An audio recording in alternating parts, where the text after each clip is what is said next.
Latest episode দেখুন একদম add free.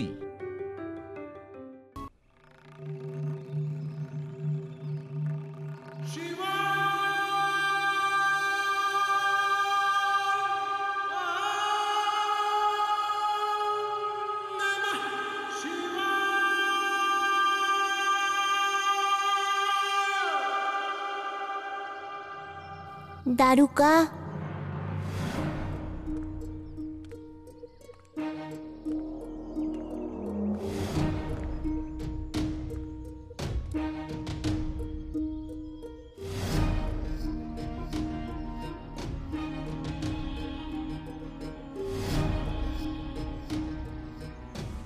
আমার জীবন ধন্য হয়ে গেছে।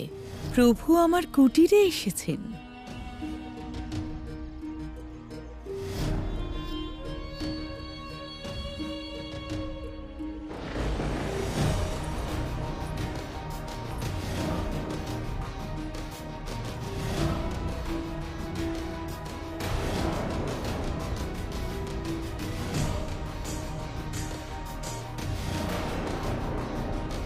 আসুন প্রভু, ভেতরে আসুন। আপনার চরণ স্পর্শে আমার এই কুটিরকে পবিত্র করে দিন। আমি আপনার কাছে এক বিশেষ প্রয়োজনে এসেছি। আমি জানি আপনি দেবী পার্বতীকে মুক্ত করাতে এসেছেন। যখন আপনি জানেন তাহলে মাকে মুক্ত করে দিন। দেবীকে মুক্ত করার পরে আপনার প্রভু তার মিত্রকে পেয়ে যাবেন, কৈলাস তার মাতাকে। পরিবর্তে আমি কি পাব?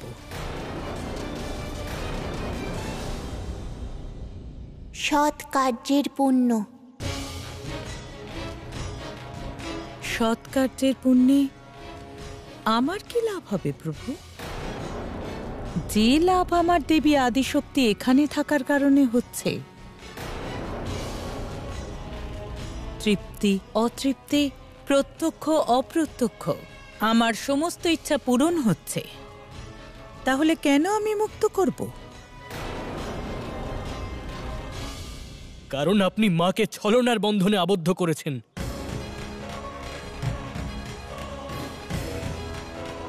ঠিক আছে, যান, আপনিও ছলনার দ্বারা ওনাকে মুক্ত করুন। মিত্রনন্দী, যে কার্য শান্তিপূর্ণভাবে হতে পারে সেখানে ক্রুদ্ধ হওয়ার কি প্রয়োজন? ক্রুদ্ধ হয়ে সমাধান করা যায় না। আমার মিত্রকে মুক্ত করার কি মূল্য চান আমাকে বলুন। এর অর্থ হলো পরম লাভ পেতে চলেছ তুমি দ্বারকা। ওনাকেও বেঁধে ফেলো ওনার কথার বন্ধনে। আপনার কাছ থেকে দেবী পার্বতীর মুক্তির মূল্য নেব না আমি, শুধুমাত্র ইচ্ছাপূর্তির আশীর্বাদ নেব। আর মুক্ত করে দেব আমি দেবী পার্বতীকে এই বন্ধন থেকে।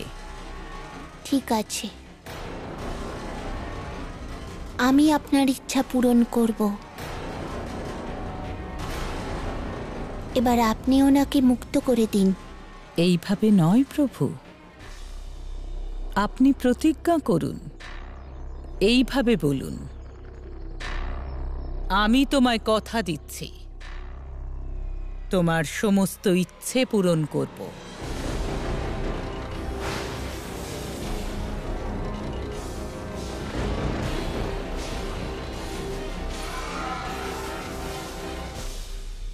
আমি না মিত্র, আপনি কোনো প্রতিশ্রুতি দেবেন না।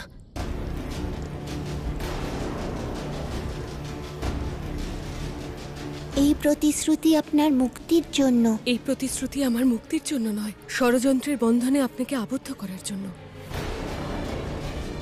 এই প্রতিশ্রুতি ওর বন্ধনের সহায়। প্রথমে ও আমাকে আবদ্ধ করেছে, এবার আপনাকে করতে চাইছে। হ্যাঁ প্রভু, এরকম কোনো কথা দেবেন না। এই ছলনাময়ী কথা দেবেন না প্রভু। সত্য, বন্ধুত্ব এমনই হওয়া উচিত।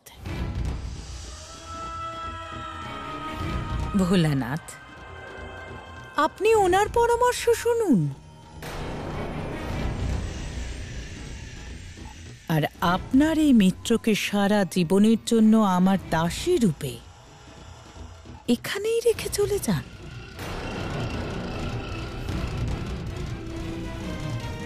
আর মহাদেব যখন ফিরে আসবেন তখন গর্বের সাথে তাকে বলবেন, খুব ভালো বন্ধুত্ব পালন করেছেন আপনি ওনার পার্বতীর সাথে।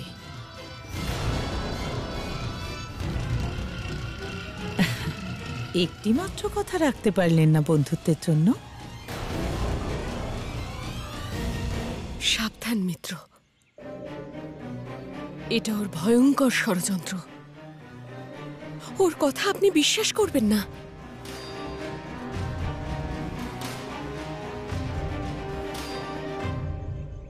দারুকা, আমি আপনার ইচ্ছে পূরণ করার প্রতিশ্রুতি দিচ্ছি।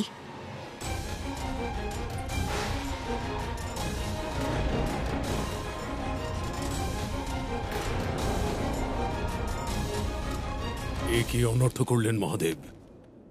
দারুকাকে ইচ্ছা পূরণের আশীর্বাদ করলেন।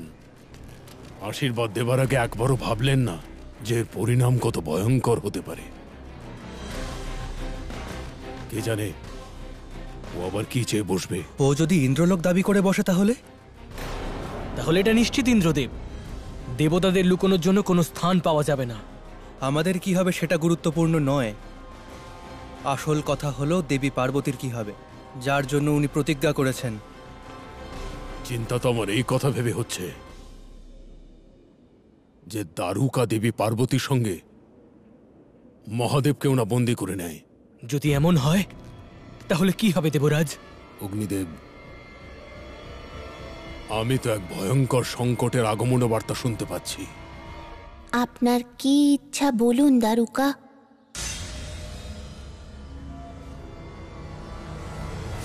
আমি ইন্দ্রের স্বর্গলোকের কল্পবৃক্ষ চাই।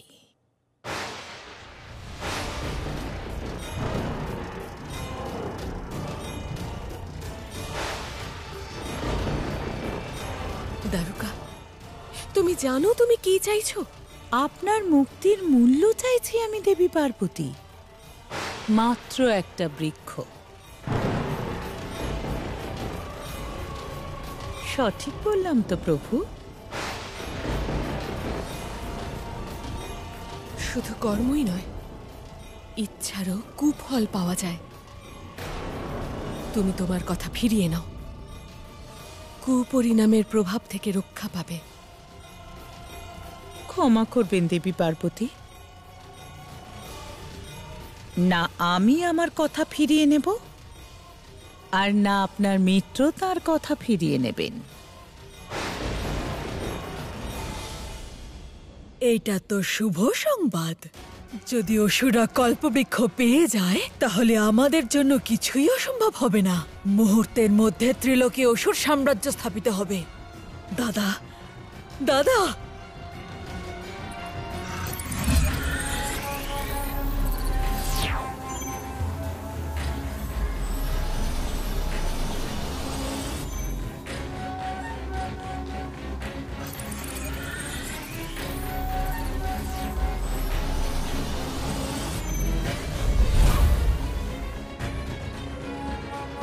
শিশু ভোলানাথ, আর মাত্র কিছু মুহূর্তের অপেক্ষা।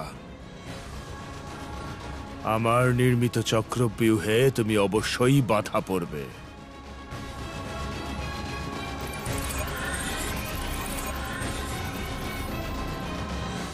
প্রভু, আপনি আমার ইচ্ছা পূরণ করবেন তো? আমায় কল্পবৃক্ষ এনে দেবেন তো?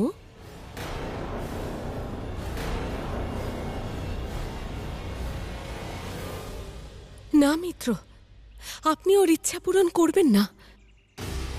অসুরদের হাতে কল্পবৃক্ষ দিয়ে দেওয়া অর্থাৎ ত্রিলোকের মহাবিনাশের আরম্ভ।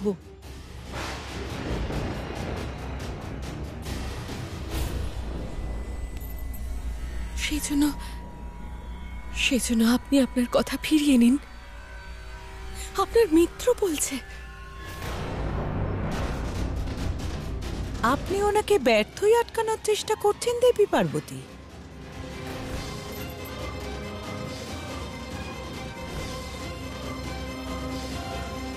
ঠিক আছে দারুকা,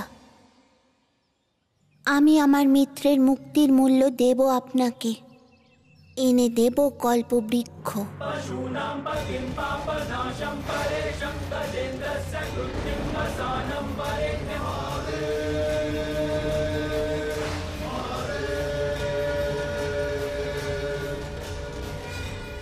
যেটার ভয় পেয়েছিলাম সেইটাই ঘটেছে।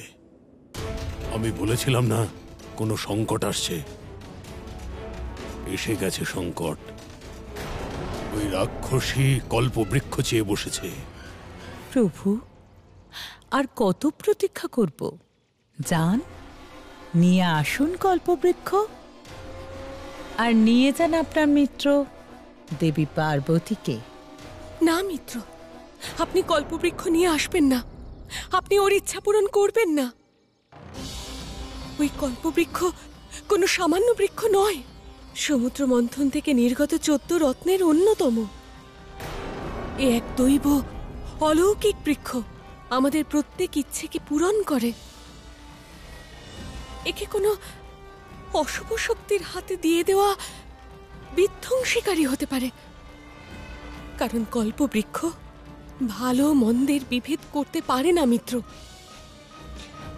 যদি কল্পবৃক্ষ এদের কারুর হাতে চলে যায়, তাহলে তা সম্পূর্ণ সংসারের কাছে সংকটের কারণ হতে পারে। আমার জন্য আপনি সম্পূর্ণ সংসারকে সংকটে ফেলবেন না।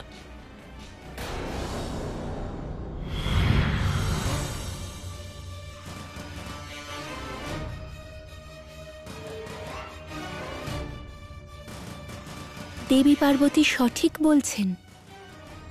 ওই কল্পবৃক্ষ স্বর্গে থাকলেই মঙ্গল।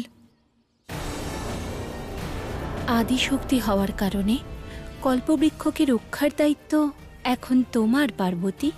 দেবী সরস্বতী আর দেবী লক্ষ্মীর কথা সঠিক মিত্র। আপনি স্বর্গ থেকে কল্পবৃক্ষকে আনবেন না।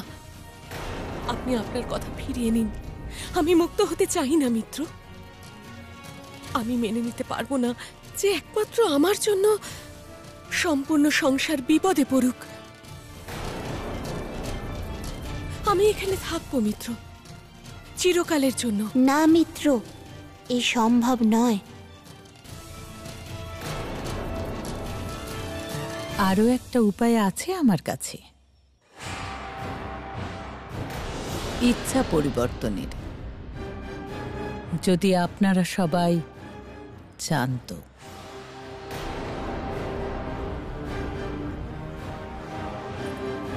ঠিক আছে দারুকা, কল্পবৃক্ষ ছাড়া তোমার কি চাই বলো, তুমি তা পাবে। আমার দুটি ইচ্ছা, তার মধ্যে একটি ইচ্ছা পূরণ করতে হবে ভোলানাথকে। কি ইচ্ছা তোমার? প্রথম ইচ্ছা সেটাই যেটা বললাম। আর দ্বিতীয় ইচ্ছা?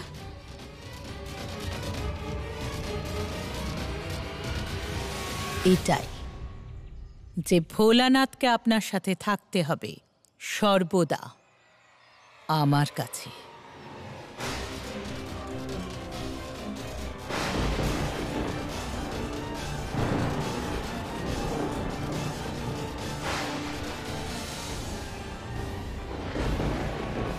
দারুকা, আদি অনন্ত শিবকে তুমি তোমার অধীনে রাখতে চাও? এরকম কুৎসিত ভাবনা তোমার মনে এলো কি করে? শান্ত হন মিত্র। আমার মা বলেন যে ধনুক থেকে নিক্ষেপিত বাণ আর মুখ থেকে বেরোনো শব্দকে ফিরিয়ে নিয়ে আসা যায় না। আর আমি যে প্রতিশ্রুতি দিয়ে ফেলেছি তা আমাকে পূরণ করতেই হবে মিত্র। কল্পবৃক্ষকে আনতেই হবে।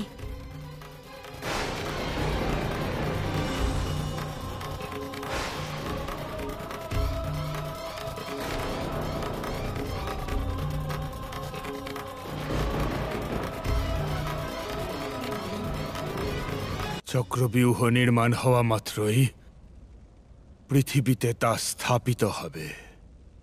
আর তুমি দাদা দাদা দাদা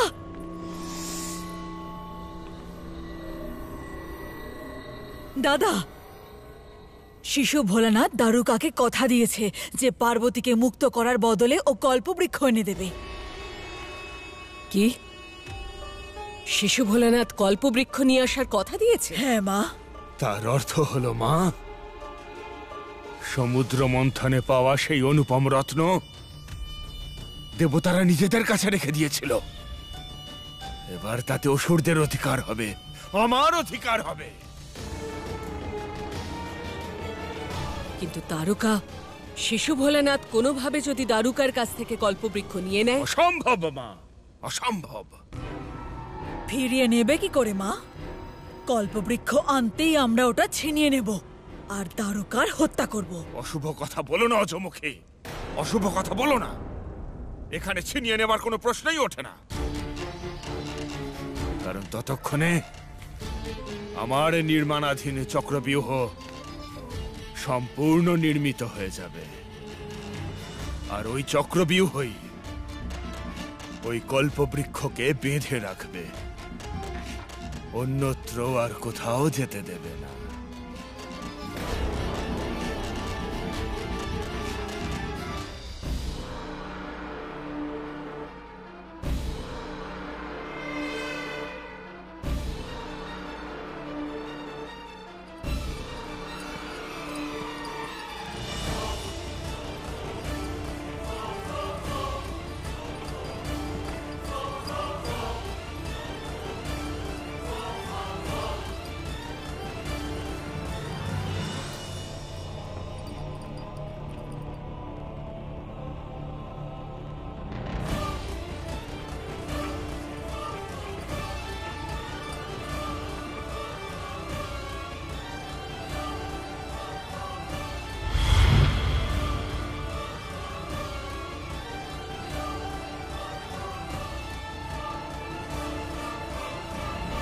দেবরাজ ইন্দ্র তো যুদ্ধের প্রস্তুতি নিচ্ছেন প্রভু।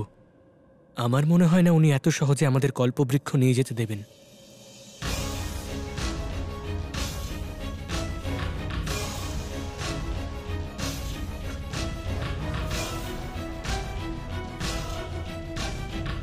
এ আমার স্পষ্ট আদেশ, কেউ শিশু ভোলানাথকে সামনে এগোতে দেবে না। আমাদের যে কোনো পরিস্থিতিতে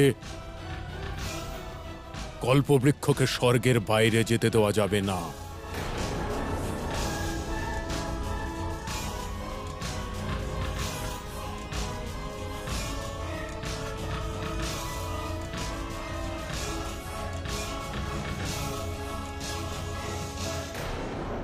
কল্পবৃক্ষ আমাদের দেবতাদের, আমরা কেন তা অন্য কাউকে দেব? এটা দেবতাদের কি করে হতে পারে দেবরাজ? এ আমরা সমুদ্র মন্থনের সময় পেয়েছিলাম। দেবরাজ, জগৎ সংসারে শুধু জ্ঞান আর পুণ্যেই নিজের অধিকার থাকে, অন্য আর কোনো বস্তুর ওপরেই কারুর কোনো অধিকার থাকে না। ক্ষমা করবেন, কিন্তু আপনি আগে এগোতে পারবেন না। আমরা কল্পবৃক্ষকে স্বর্গের বাইরে যেতে দেব না। দেবরাজ, আপনি আমার প্রভুকে অপমান করছেন। এবারের পরিণাম ভোগ করার জন্য আপনি প্রস্তুত হন।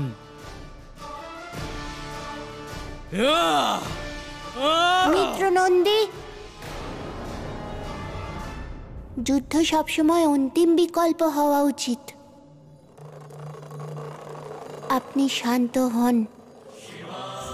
কল্পবৃক্ষ নিয়ে যাওয়ার জন্য আপনার কিসের আপত্তি দেবরাজ? এ আমাদের দেবতাদের, আমরা একে অসুরদের হাতে যেতে দিতে পারি না। কিন্তু কেন? ওদের হাতে গেলে কি ক্ষতি হবে? অসুর কল্পবৃক্ষের সদ্ব্যবহার করতে পারবে না। কিন্তু এও তো হতে পারে যে ওরা এর সদ্ব্যবহার করলো। এও তো হতে পারে যে কল্পবৃক্ষের শুভ তরঙ্গের দ্বারা ওদেরও শুভ বুদ্ধি হলো। আর ওরা নিজের খারাপ প্রবৃত্তি ত্যাগ করলো। প্রভু, বিছে কখনো দংশন করার প্রবণতা ত্যাগ করে না। আর তাছাড়া কল্পবৃক্ষ আমাদের দেবতাদের, আমরা তা অন্য কাউকে কেন দেব?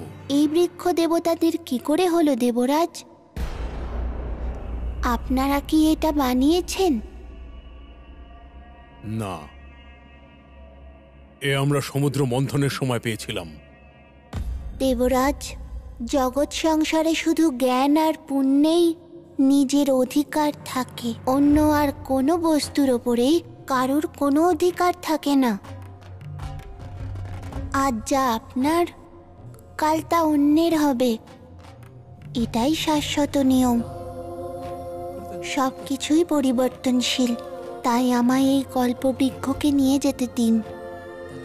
আর নিশ্চিন্ত থাকুন, যদি এই বৃক্ষ দেবতাদের ভাগ্যে থাকে তাহলে অবশ্যই আপনাদের কাছে ফিরবে। প্রভু, ভাগ্য বীর পুরুষদের সঙ্গ দেয়, কাপুরুষদের নয়। আর এই কল্পবৃক্ষকে আমি স্বর্গের বাইরে যেতে দিতে পারি না।